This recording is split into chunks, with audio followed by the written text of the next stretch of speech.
This is the most populous city, and the capital, of a country that will soon have more people than anywhere else on Earth. Home to more than a million residents, it's a chaotic place with a complicated history. It has major problems in housing, inequality, and transportation. But if it can solve them, its residents will experience an enormous increase in prosperity.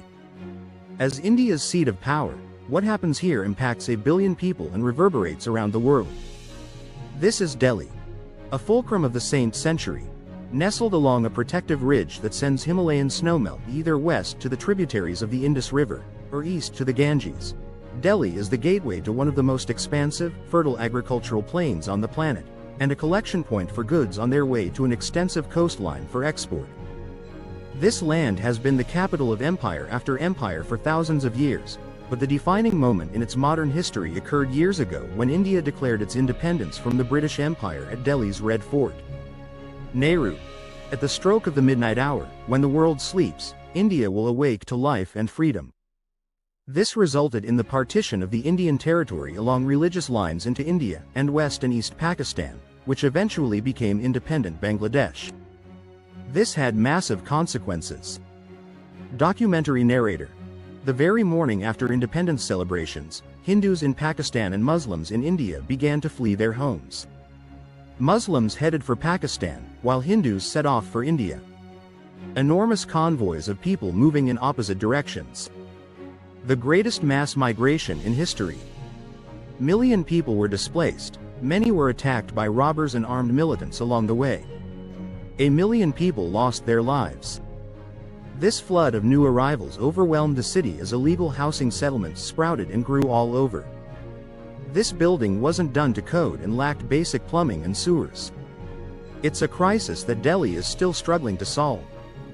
Today, the percentage of its residents living in so-called unauthorized areas is as high as %. That's a staggering million people. But to get a more complete picture of what Delhi is today, we must go back to events after Indian independence. Indian per capita income had not increased since that's years of British imperialists taking ownership of and exporting away vast quantities of India's bountiful natural resources.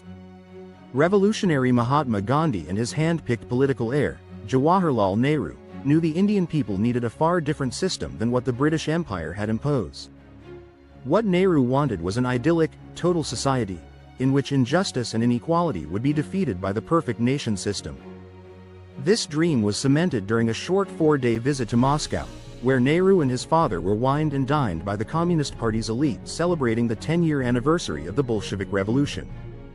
With tightly managed visits to factories and theaters, this was an obvious attempt to impart a rosy picture of Soviet-style socialism onto visiting dignitaries, and it worked. Nehru was awed by the USSR's achievements in industry, art, and bureaucracy. Unfortunately for India, Nehru overlooked the dangers of the Soviet system, where a small group of men controlled all of its institutions and resources and used them to dominate the miserable masses.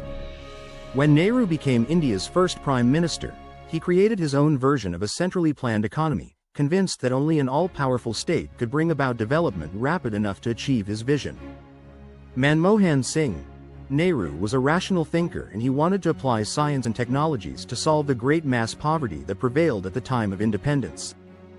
While Nehru's leadership brought about democracy and some industrialization, as the author Rana Dasgupta put it, the complexity of actual economic processes proved too great, and by the end of his time in power in the mid-s, many sectors of the economy had been choked by regulatory restrictions and lack of capital.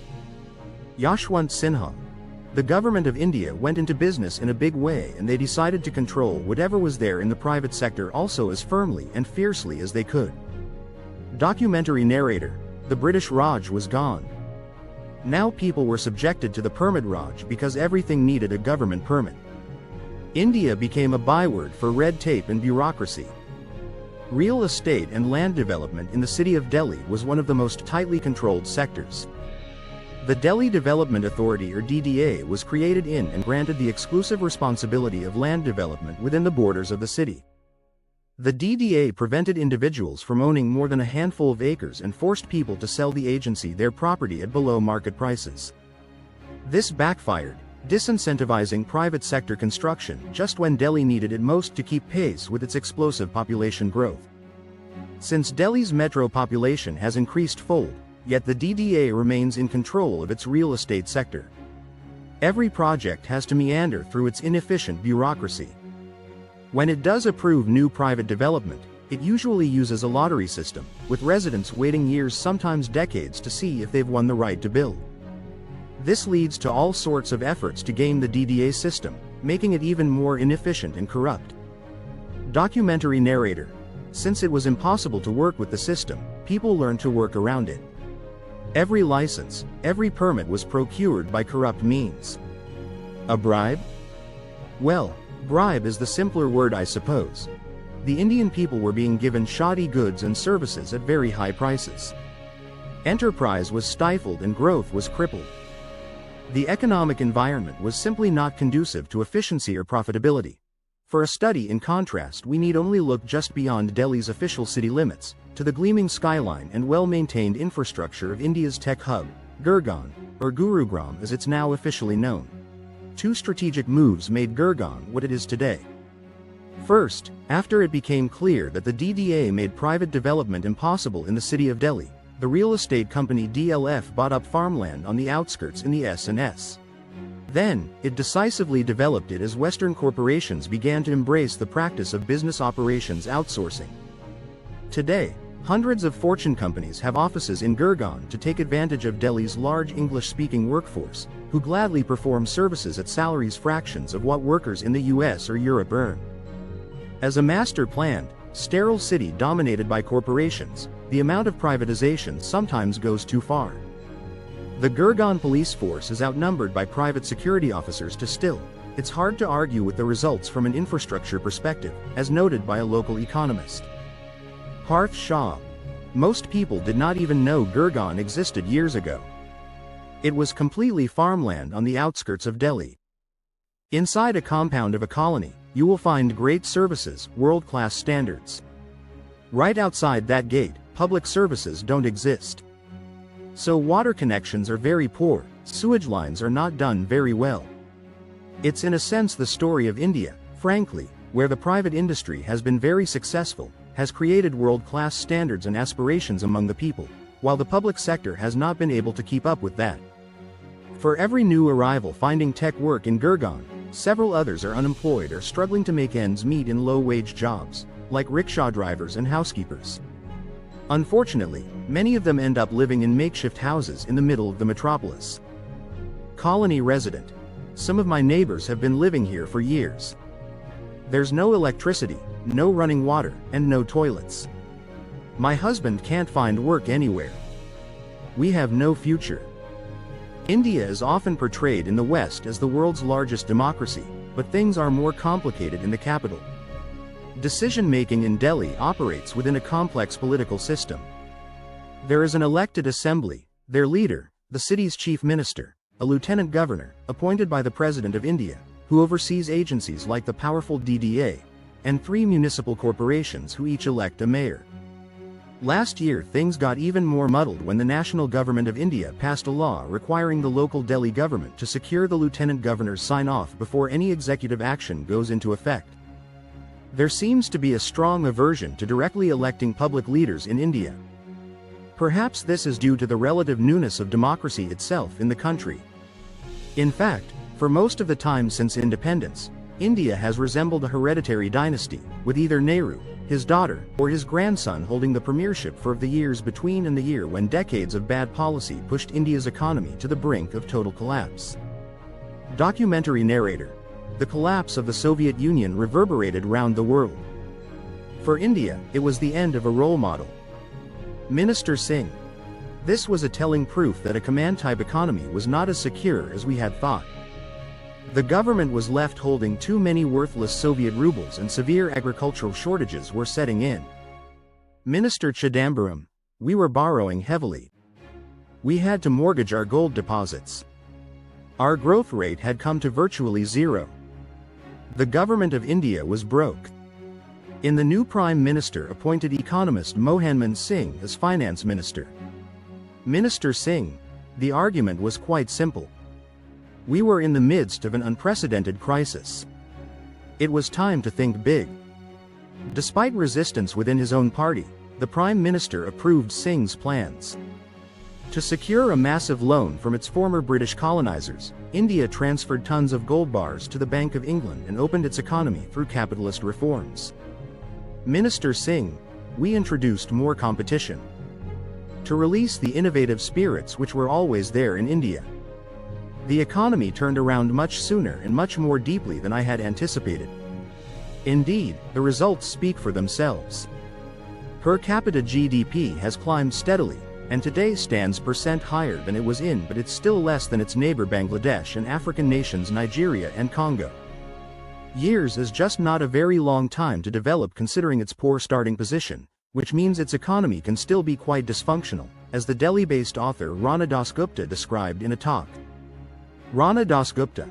A lot of the massive new projects of India, the new highways, the new airports, are actually completely authoritarian in the way that they are done.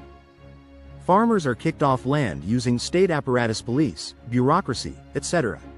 And business people come in who are friends of politicians and partners, and build these things very fast. Though India models itself on the US to a very great extent, the city I describe is much more close to Moscow than to New York or Washington. A city in which a small number of extremely well-networked people have huge control over access to opportunities, capital, etc. All of the factors I've discussed so far came together in the construction of a megaproject of enormous importance, the Delhi Metro. First conceptualized in the project languished for decades as indecisive state agencies and officials studied and debated and planned. Meanwhile, Delhi's population boomed, and with no other way to get around, more and more gasoline-powered vehicles took to the streets. Just like with housing, the government was constantly playing catch-up, resulting in a haphazard road network and inconsistently built infrastructure. Today, there are more vehicles on the streets of Delhi than anywhere else on Earth, contributing to its horrific air quality. Its residents spend million combined hours every day stuck in traffic and lose a staggering years of average life expectancy breathing toxic air. After enough public outrage, metro construction finally broke ground. With the economic reforms and more competent leadership pushing the project into existence, the first line opened and it has grown rapidly in the 2 decades since. Now lines and stations make up a system that covers more than miles and carries over a million passengers a day, making it the 6th most ridden metro network in the world. It is a vital megaproject in the course of human history, not just because it is the first rail-based system to get carbon credits for reducing greenhouse gas emissions by tons every year. It's significant because it is a huge confidence boost for the people of Delhi, confirmation that Indians can take on their biggest problems and solve them. Improvements in the capital and across the country are happening more quickly now. The Delhi government has brought water to those that lack it, and according to its calculations, every unauthorized colony should have at least one communal tap by the end of this year. The Modi government launched the Clean India mission to solve the unsavory health crisis of nationwide open defecation. It has subsidized the installation of million toilets, and today, more than % of Indians have access to one. The second phase of the program now turns to the big job of proper management and treatment of all the waste these newly built bathrooms collect. On housing, some fresh approaches are finally empowering residents of Delhi's unauthorized colonies to develop neighborhoods themselves.